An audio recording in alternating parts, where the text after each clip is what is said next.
بسم الله الرحمن الرحيم. الحمد لله رب العالمين، الصلاة والسلام على نبينا محمد وعلى آله وسلم.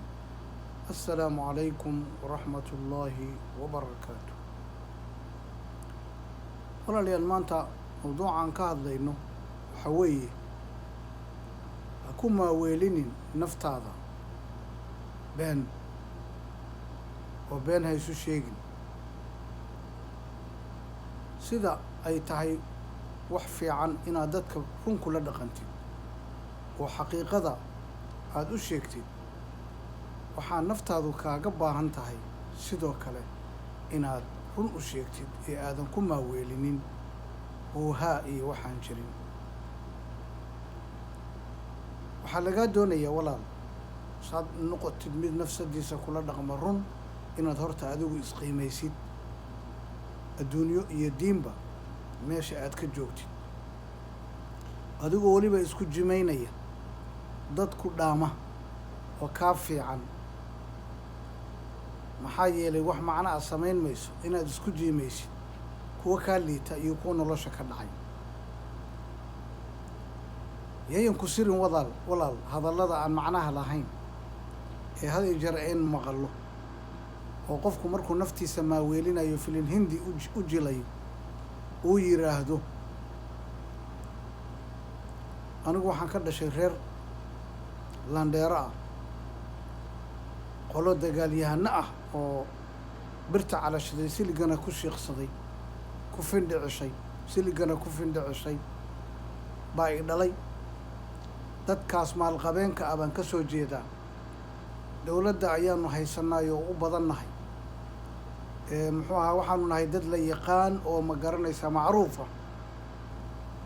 dad haliyeeye ah baa i dhalay. waxaasoo dhan wax alla waxay kuu tarayaan ma jiro. waxaad aad tahay wixii adigu qof ahaan aad tahay ama aada nolosha ka qabsatay ama aqoon aad leedahay ama qiimo aad leedahay, taas unbaa asalka ay noqonaysaa iyo xaqiiqadu ah.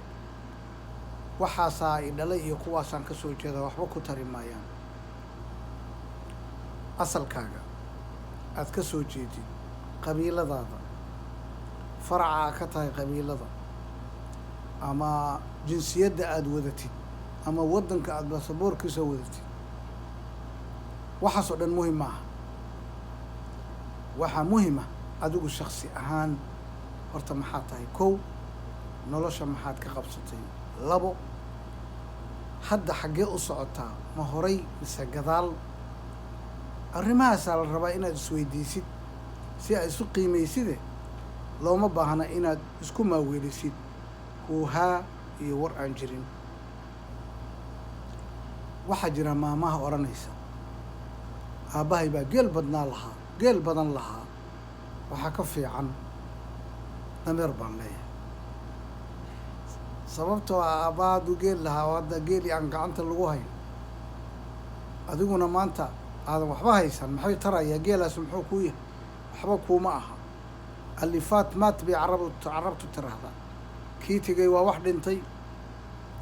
laakiin dameer haddaad leedahay waa waxaad la soo shirtegi kartidoo dameerkan baan leeyahay baad odhan kartaa. haddaynu usoo noqono dhanka diinta,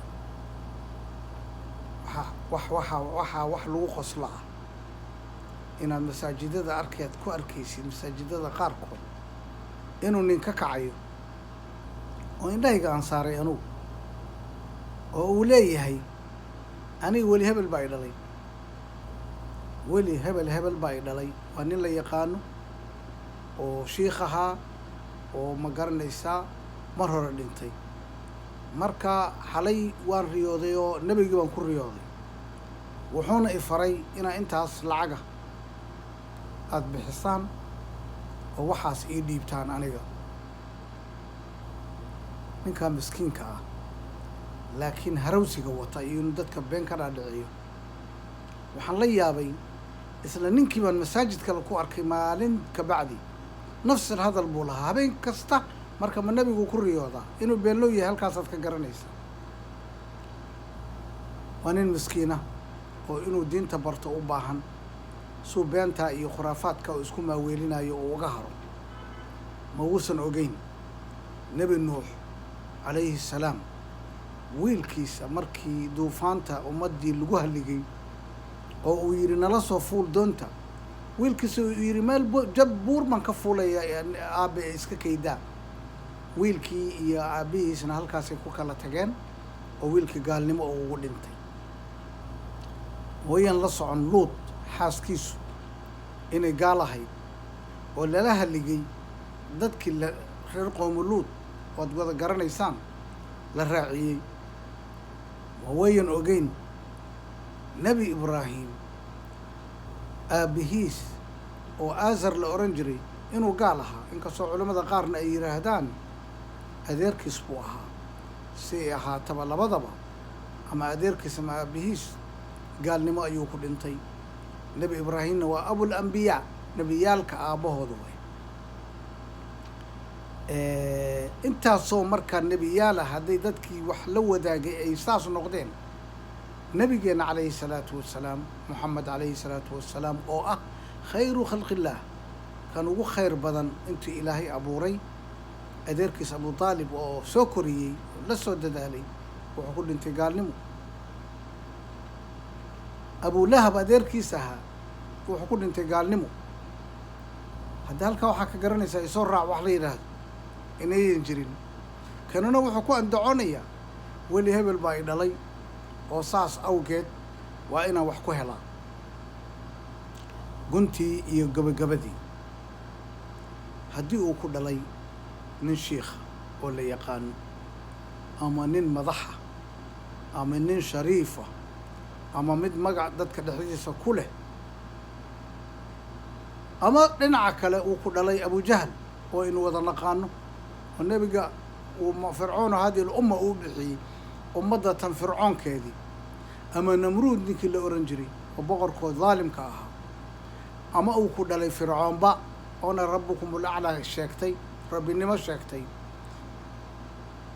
wax lagaga soo qaadaya dembiyaalkoodii ay sameeyeen ma jiro ama wax adiga kaa soo raacaya oo fadli ah ma jiro waxay samaysteen iyagaa iskale ilaahay wuxuu leeyahy qur-aankiisa acuudu billahi min ashaytaani arajiim walaa taziru waasiratun wisra ukhraa naf dembowday kama qaado mid dembi wadata mid kale dembigeedii ma xambaarto ee dhabarka waxaa loo saarayaa qoladii iska lahayd dembiga iyaga ah waxaa kaloo ilaahay qur-aankiisa ku leeyahay aayad kale tilka ummatun qad khalat lahaa maa kasabat walakum maa kasabtum tilka ummatun qad khalat lahaa maa kasabat wa calayhaa ma ktasabat ummadaha laga soo sheekeeyey kulligood waa tageen waa ummado tegey waxay leeyihiin wixii ay khayr oo samaysteen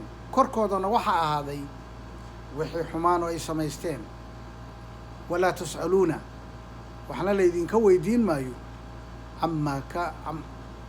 camaa kaanuu walaa tus'aluuna camaa kaanuu yacmaluun wixii ay sameeyeen waxba laydinka weydiin maayo